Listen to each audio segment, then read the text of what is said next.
The morning sun rose over Meridian 7 like it did every other day, painting the wheat fields in shades of gold and orange that reminded Elena Vasquez of the sunsets back on Earth. She stood at the window of her small classroom, a cup of coffee warming her hands, watching the children run across the dusty playground outside. 43 students attended her school, the only school on this entire frontier colony, and she knew every single one of them by name. There was little Marcus, who loved dinosaurs, even though he had never seen one, and Sarah, who wrote poetry in her notebook when she thought no one was looking, and twin brothers Jake and Tommy, who caused trouble but always apologized with such honest faces that Elena could never stay angry. This was her life now, and she loved it more than she had ever loved anything 5 years ago. Elena Vasquez had been someone else entirely. She had been Lieutenant Commander Vasquez of the Earth Alliance Special Operations Division, the most decorated close-quarters combat specialist in human history. Her file, still classified at the highest levels, contained records of missions that would never be spoken about in public. She had fought in the Siege of Titan when the outer colonies rebelled, moving through enemy ships like a ghost made of blades and fury. She had trained the deadliest soldiers humanity had ever produced, teaching them how to kill with their hands, with knives, with anything within reach. Her nickname among the Special Forces community was simple and terrifying, the teacher, but the blood had become too much after her final mission, the one that still haunted her nightmares.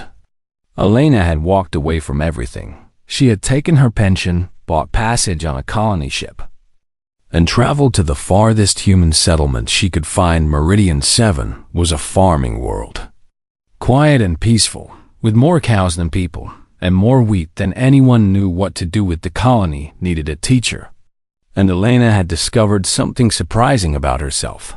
She loved to teach, not the old lessons of death and combat, but real lessons about literature and history and the beautiful things humans had created over thousands of years. She taught Shakespeare to children who had never seen Earth, explaining how a playwright from centuries ago could still make people laugh and cry. She taught poetry and helped Sarah understand that her secret notebook was not something to hide, but something to celebrate. She taught the twins that being clever was a gift if they used it for good instead of mischief. Every morning she woke up grateful, and every night she slept without the old nightmares. The war was far away, and Elena Vasquez was finally at peace far above Meridian 7, hidden in the shadow of the colony's small moon. A Karathi strike cruiser waited like a predator, watching its prey. Commander Vexal stood on the bridge, his compound eyes scanning the tactical displays that showed the human settlement below. The Karathi Dominion had conquered 12 species across 300 star systems, and they had done it through a simple philosophy: strike fast, strike hard, and make examples of those who resisted. Vexal himself had led the subjugation of 4 worlds, each one falling within days once the populations understood that resistance meant death. Humans were new to his people. The Karathi had encountered human traders and diplomats, had heard stories about this strange species that walked on 2 legs and covered their soft bodies with fabric. The intelligence reports spoke of a race that was physically weak compared to most species, lacking natural armor or claws or venom. Some reports mentioned that humans could be dangerous in combat, but Vexal dismissed these as exaggeration. Every conquered species had legends about their own warriors. None of those legends had saved them from the Karathi. The mission to Meridian 7 was straightforward. The colony housed a quantum relay station, a small but important piece of the human communication network. More importantly, the colony was isolated and poorly defended, making it perfect for a hostage situation. Earth Alliance diplomats were meeting with Karathi representatives in 3 weeks, and Vexal intended to give his negotiators leverage. 50 human civilians held at gunpoint would make the humans much more agreeable to Karathi demands. He had brought 50 of his best commandos for the mission. Though he privately believed he could take this colony with 10, each Karathi warrior stood 8 feet tall, covered in natural chitinous armor that could stop most projectile weapons. Their blade-tipped limbs could cut through metal, and their enhanced reflexes made them faster than any unaugmented species. They had conquered worlds with these warriors. One small farming colony would not even be a challenge. Begin the descent. Vexal ordered, settling into his command chair with the confidence of a predator who had never known defeat. I want the colony secured within 1 hour. His second officer clicked her mandibles in acknowledgement. Should we expect resistance, Commander? Vetizal made the Karathi equivalent of a laugh. From farmers and children? I expect them to surrender the moment they see us. The dropships launched from the cruiser's belly, carrying 50 elite commandos toward the peaceful colony below. In her classroom, Elena had just finished writing the day's lesson on the board. Today, they would discuss Romeo and Juliet, the famous tragedy about love and loss and the foolishness of old hatreds. She turned to face her students as they filed in, their young faces bright with morning energy. Good morning, everyone, she said warmly. Did you all finish reading Act 3 like I asked? A chorus of voices answered her, some enthusiastic, some guilty, and Elena smiled at the familiar routine. She picked up her worn copy of the play, the same copy she had carried with her from Earth, and began to walk among the desks. Today we are going to talk about choices, she said, about the moments when people decide who they are going to be. She had no idea how soon she would face such a moment herself. Outside the window, far in the distance, something flashed in the sky. Elena glanced at it briefly, thinking it might be a supply shuttle arriving early, then turned back to her students. Marcus, would you like to start reading from where we left off? Marcus nodded eagerly and opened his book as he began to read the ancient words aloud, his young voice filling the classroom with Shakespeare's poetry. The Karathi dropships descended through the atmosphere like metal locusts. Elena listened to her student read, completely unaware that in less than an hour she would become the teacher once again. The first explosion shook the schoolhouse like an earthquake, sending books tumbling from shelves and dust raining from the ceiling. Marcus stopped reading mid-sentence, his eyes going wide with fear, and several children screamed as a second explosion followed the first. Elena moved before she even thought about it, years of training taking over her body, like an old song she had never forgotten. Everyone stay calm, she said, her voice cutting through the panic with a steadiness that made the children look at her instead of the windows. We have practiced this drill before, remember? Everyone line up at the basement door, quietly and quickly. The children obeyed because children always obey a voice that sounds like it knows what it is doing. And Elena guided them toward the heavy door at the back of the classroom, through the windows.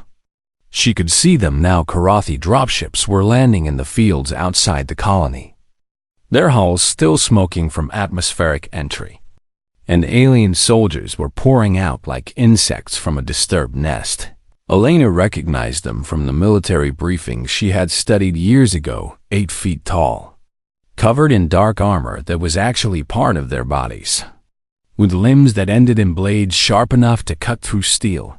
She counted the soldiers quickly, a habit from her old life, and felt her stomach tighten when she reached 50. 50 elite Karathi commandos against a colony of farmers and 1 retired soldier.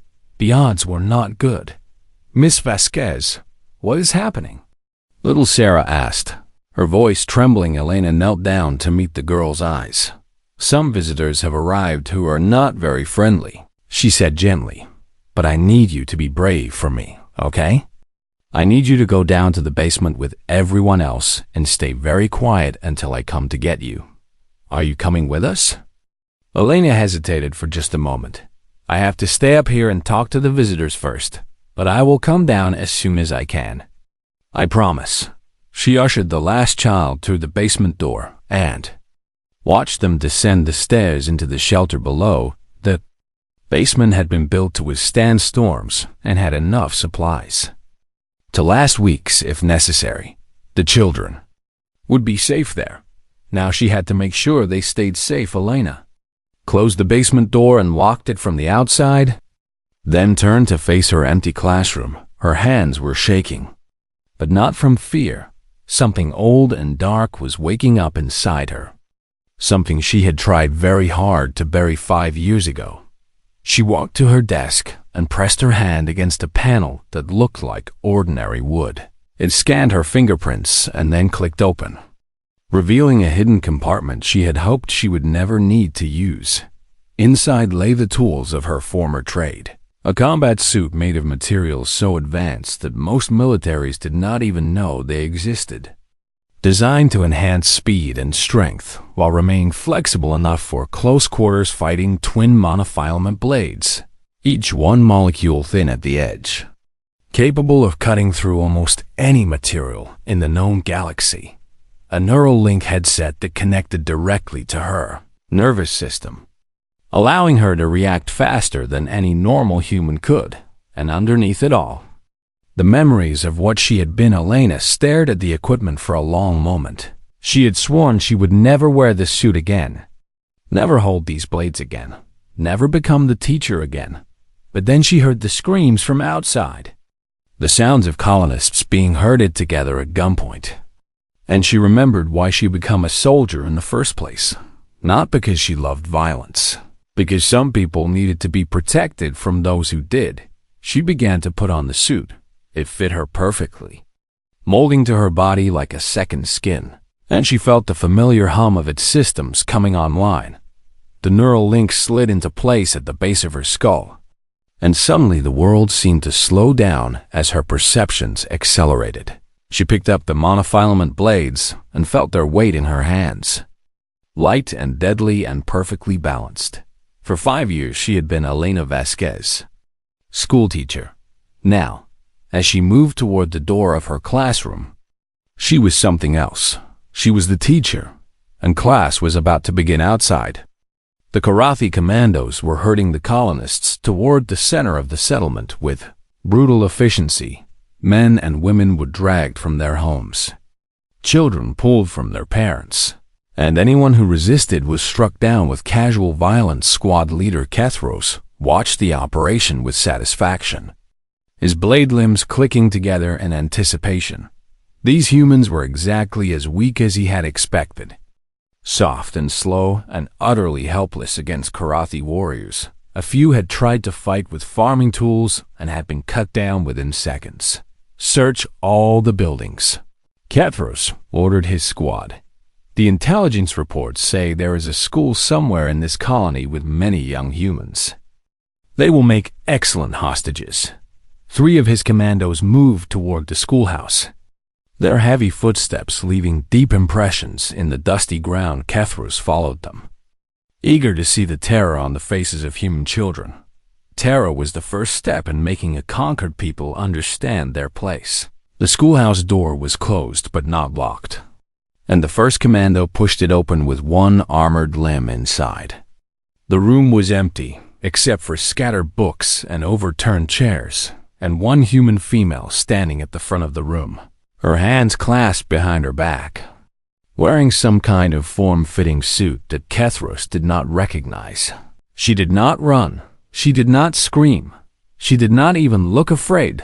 She simply stood there, watching them enter, with an expression on her face that Kethros had never seen on any conquered species before. It almost looked like she was waiting for them. One female, Kethros reported through his communication link, wearing some kind of combat suit but armed with nothing visible. Likely just a civilian playing soldier. We will secure her. He gestured to his 3 commandos. Take her. The 3 warriors advanced, confident in their size and strength and the natural weapons that had killed soldiers across a dozen worlds. The human female still did not move. She was smiling now. Kethros noticed a strange expression that showed her teeth in a way that seemed almost predatory. You have entered my classroom, she said in a voice that was calm and cold. "I suppose I should welcome you." Then she moved. Kathros had never seen anything move that fast. One moment she was standing still, and the next moment she was among his warriors, blades appearing in her hands as if by magic. The first commando lost his blade arm before he could even raise it, cut clean through at the joint by something so sharp that he did not even feel it until purple blood sprayed across the floor. The second tried to turn toward her, and something silver flashed across his throat, opening it from one side to the other. The third managed to bring up his weapon, his finger tightening on the trigger, but the human was already behind him, her blade sliding between the plates of his armor with surgical precision.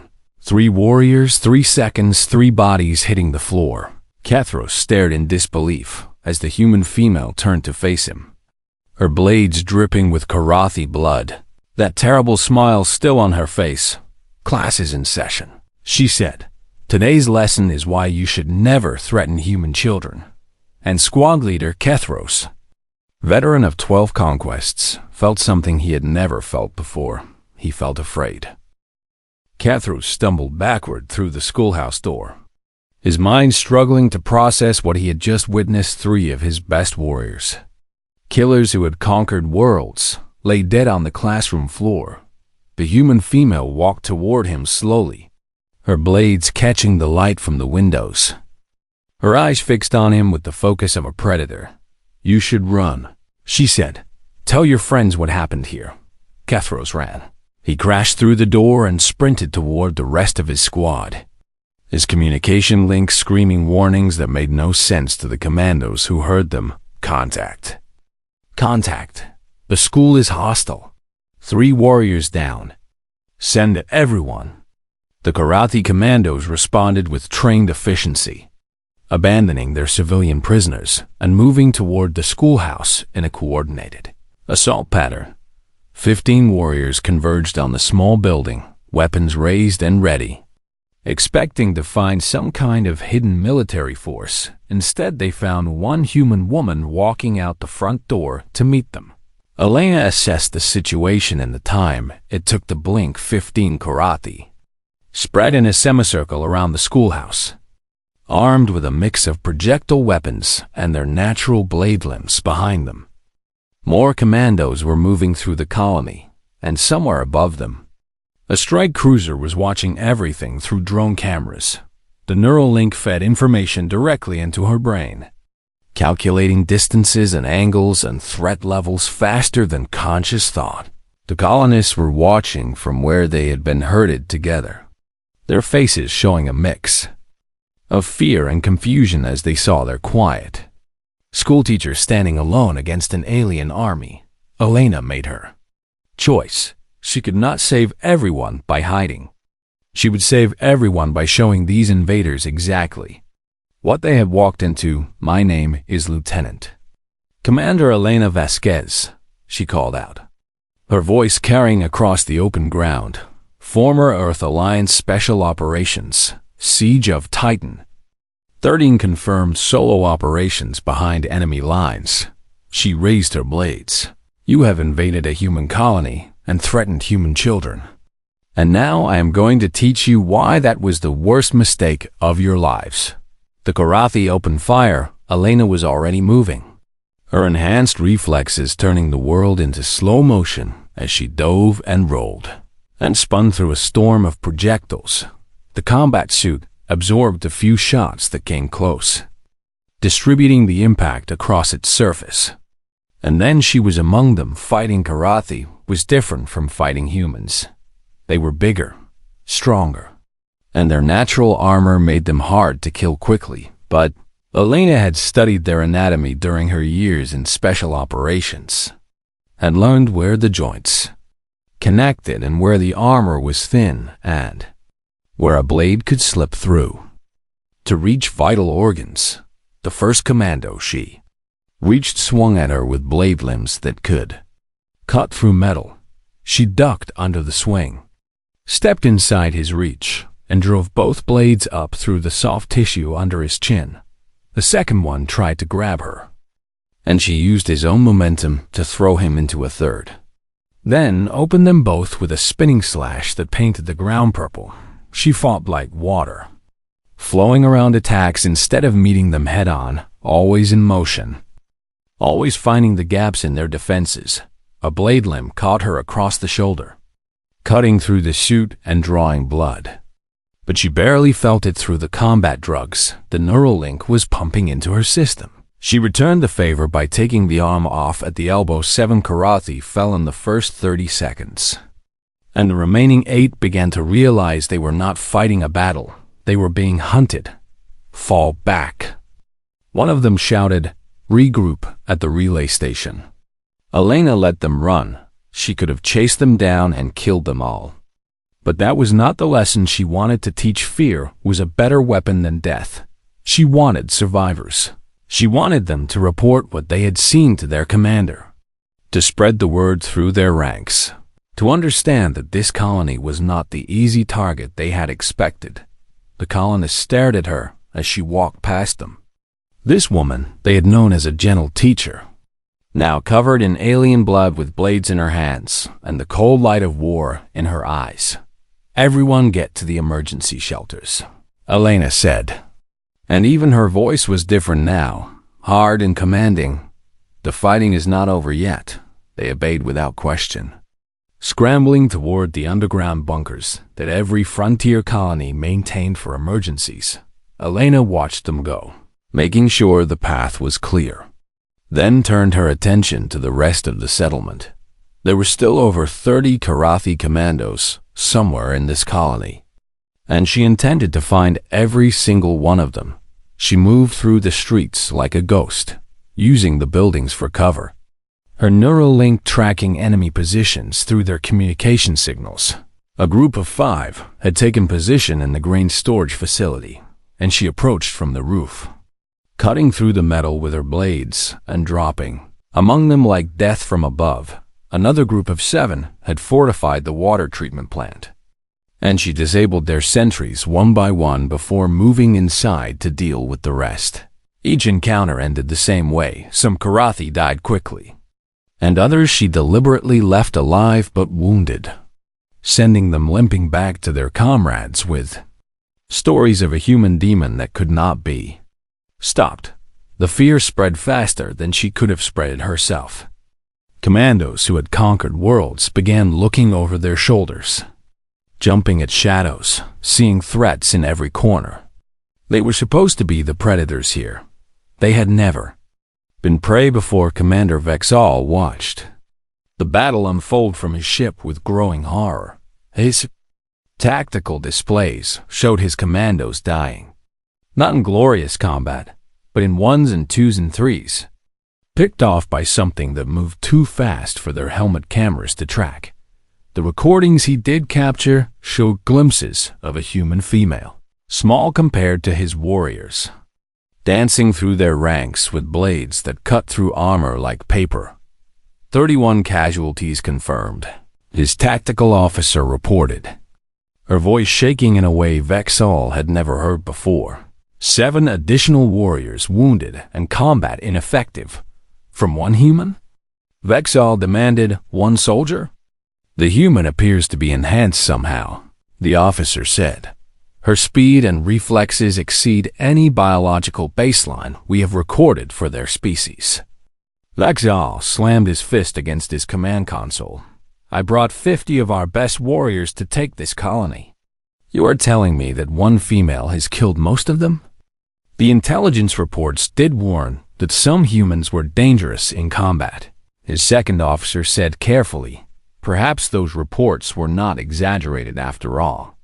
Vexal stared at the displays showing his remaining commandos huddled in defensive positions, afraid to move, afraid to fight, afraid of one single human. He had built his career on the belief that fear was the greatest weapon. Now, he understood what it felt like to face someone who used fear better than he ever had. "Order all remaining forces to the relay station," he commanded. "Full defensive posture. Overlapping fields of fire, motion sensors on all approaches." He paused, hating the words he was about to say, and prepare my shuttle for landing. I will deal with this personally. If he was going to lose this battle, he would at least face his enemy directly. He owed his fallen warriors that much, and somewhere deep inside, beneath the pride and the anger, Commander Vexal wanted to understand how one human had become more terrifying than his entire army. The quantum relay station sat at the edge of the colony, a squat building bristling with antennas and surrounded by the 15 surviving Karathi commandos. They had arranged themselves in a perfect defensive formation, every angle covered, motion sensors sweeping the ground for any sign of movement. These were elite warriors who had trained for years in the art of combat, and they were terrified of one human woman. Elena watched them from the roof of a nearby warehouse, studying their positions through the enhanced vision. Her neural link provided, her shoulder throbbed where the blade limb had cut her, and she could feel exhaustion creeping into her muscles despite the combat drugs.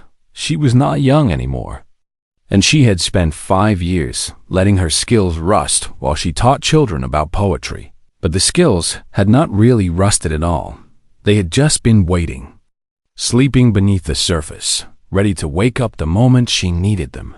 The Karathi were expecting a frontal assault, so Elena decided to give them something different. She circled around the relay station, moving through shadows and using every piece of cover the colony offered, until she reached the power junction that supplied electricity to the entire settlement.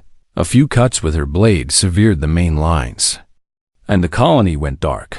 The motion sensors died, the automated weapons lost power, and the Karathi were suddenly blind in the darkness, their compound eyes struggling to adjust to the sudden absence of light. Elena moved. She came at them from a direction they had not expected, slipping through a gap in their formation while they were still shouting confusion at each other. The first warrior died before anyone realized she was among them, her blade opening his throat with surgical precision. Then she was gone, vanishing back into the darkness before his body hit the ground. She is here. Someone screamed, "Fire! Fire and everything!" The Karathi opened fire in every direction, their weapons lighting up the night with muzzle flashes that destroyed their own night vision and made it even harder to see their enemy. Elena used the chaos perfectly, striking during the brightest flashes when the Karathi were most blind, taking down warriors one by one in the strobing darkness. She did not feel like herself anymore. The woman who read Shakespeare to children, who helped Sarah with her poetry, who smiled when Marcus talked about dinosaurs. That woman was far away right now. The thing moving through the darkness was something older and colder, the weapon that humanity had forged through centuries of war. The teacher had returned to her classroom, and her students were learning the hardest lesson of all. When the gunfire finally stopped, 9 more Karathi lay dead or dying on the ground. The remaining 6 huddled back to back in a tight circle, weapons pointing outward, eyes searching desperately for a threat they could not see. Elena stepped out of the shadows in front of them, making no effort to hide. She wanted them to see her now. Her combat suit was scorched and torn in places, and Karathi blood covered her from head to toe. Her blades hung at her sides, purple drops falling from their edges to splash in the dust. "Drop your weapons," she said. Her voice was calm, almost gentle, the voice of a teacher explaining a simple concept to struggling students. "This lesson is almost over. You are one human." One of the Karathis shouted, his voice cracking with something between rage and terror. "We are warriors of the Dominion. We do not surrender to prey." "You are not warriors right now," Elena replied. "You are survivors, and I am giving you a chance to stay that way." She pointed one blade toward the sky, toward the strike cruiser she knew was watching from orbit. "Your commander is up there, watching everything. I want him to see what happens next." She walked toward the 6 Karathi slowly, giving them plenty of time to make their choice. 2 of them raised their weapons, and she cut them down before they could fire. 2 more tried to run, and she let them go. Watching them scramble toward the edge of the colony as fast as their legs could carry them, the final two dropped their weapons and fell to their knees. The universal posture of surrender that crossed species boundaries. Elena stopped in front of them, looking down at warriors who had conquered worlds reduced to begging for their lives. "Tell your commander to come down here," she said. "Tell him I want to talk." One of the kneeling Karathi activated his communication link with trembling limbs and relayed the message above them. Commander Vessal listened and felt something he had never felt in his entire military career. He felt outmatched. "Prepare my shuttle," he ordered. His officers looked at him with shock, and his second attempted to object, but Vexal silenced her with a gesture. "She could have killed them all," he said quietly. "She left survivors on purpose. She wants to negotiate, and I need to understand why." The shuttle descended through the atmosphere, its running lights the only illumination in the powerless colony, and landed in the open area near the relay station. Vexal emerged alone, as he had been requested, and walked toward the human female who had destroyed his invasion force. She was smaller than he expected, standing only about 5.5 feet by human measurement, with dark hair pulled back from a face that might have been considered attractive by her species. She did not look like a monster. She looked like what his intelligence reports had said she was. A teacher. But her eyes told a different story. Those eyes had seen death, had caused death, had become so familiar with death that it no longer seemed to affect her at all. "Commander Vexal," she said, inclining her head slightly, "thank you for accepting my invitation. You killed 34 of my warriors." Vexal replied, 37 now. Elena corrected. 3 more tried to ambush me on my way here." She sheathed her blades, a gesture of peace that somehow felt more threatening than if she had kept them drawn. "I wanted to talk to you face to face, Commander, because I want you to understand something important." "And what is that?" Elena stepped closer to him, close enough that he could smell the blood on her suit, close enough that his instincts screamed at him to back away. "I am retired," she said. "I left the military 5 years ago because I was tired of killing. I came to this colony to teach children about literature and help them grow into good people." She smiled, and Vexal felt his heart skip a beat. "I am not special, Commander. I am not unique. There are millions of humans just like me. Soldiers who retired to become farmers and doctors and teachers. Warriors who wanted peace, but never forgot how to fight." She gestured at the bodies scattered around them, at the blood soaking into the ground. "You thought you were attacking a soft target. But there are no soft targets among humans. Every colony, every city, every ship you might think about threatening contains people like me." Vexal wanted to believe she was lying, wanted to believe this was some kind of elaborate deception. But the evidence was all around him, his elite commandos, the best warriors the Dominion had ever produced, lay dead because they had threatened a schoolteacher. "What do you want?" he asked. "I want you to leave," Elena said simply. "Take your surviving soldiers, go back to your ship, and never come back to this world." She paused. "And I want you to tell your Dominion what happened here. I want you to tell them that humanity is not prey. We are not a species to be conquered. We are something else entirely. And if we refuse? If we return with a larger force?" Elena's smile grew wider, and Vexal saw something ancient and terrible looking out through her eyes. "Then more of your people will die learning the same lesson. And the next teacher might not be as merciful as I am." Vexal stood in silence for a long moment, weighing his pride against his survival, his duty against the evidence of his own eyes. Then he bowed his head. "We will leave," he said, "and I will deliver your message." Elena nodded. Class dismissed.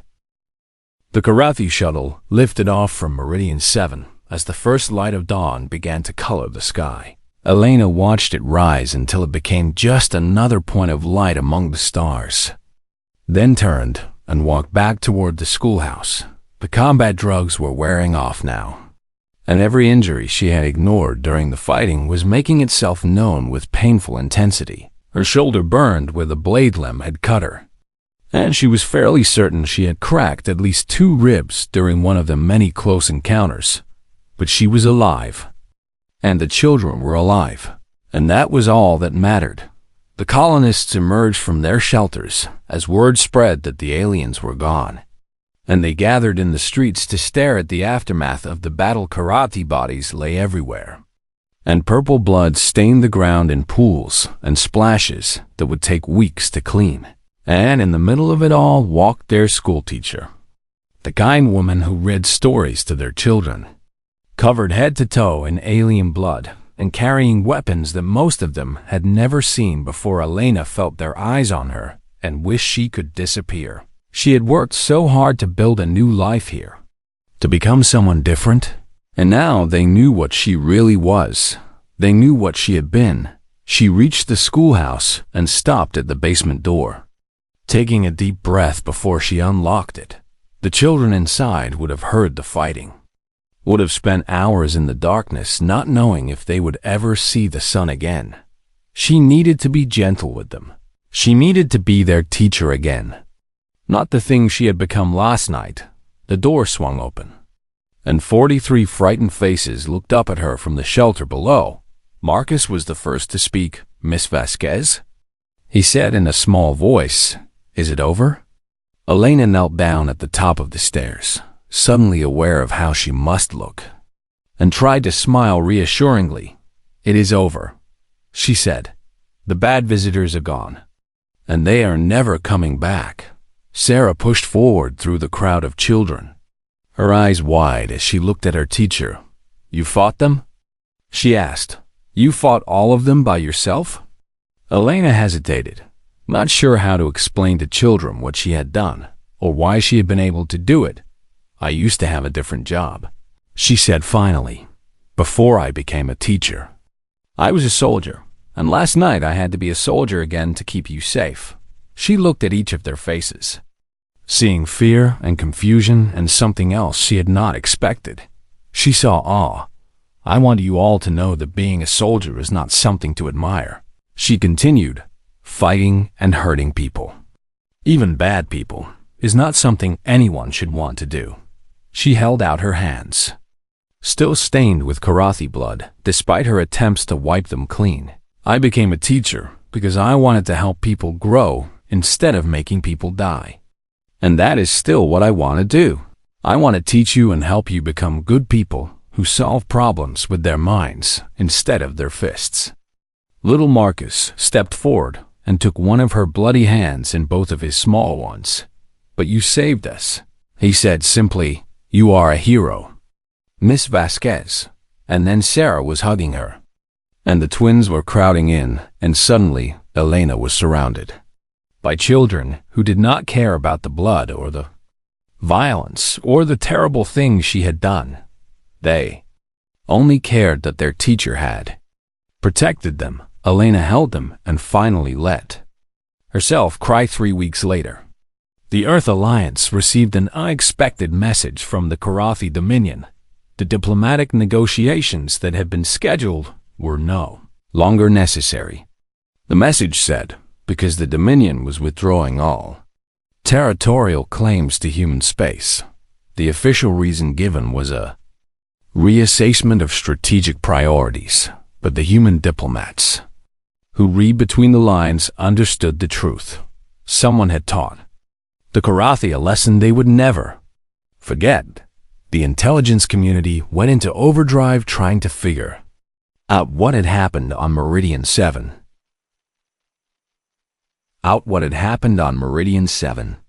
And eventually, they pieced together the story from sensor logs and survivor reports. Lieutenant Commander Elena Vasquez, retired, had single-handedly defeated a Karathi invasion force of 50 elite commandos.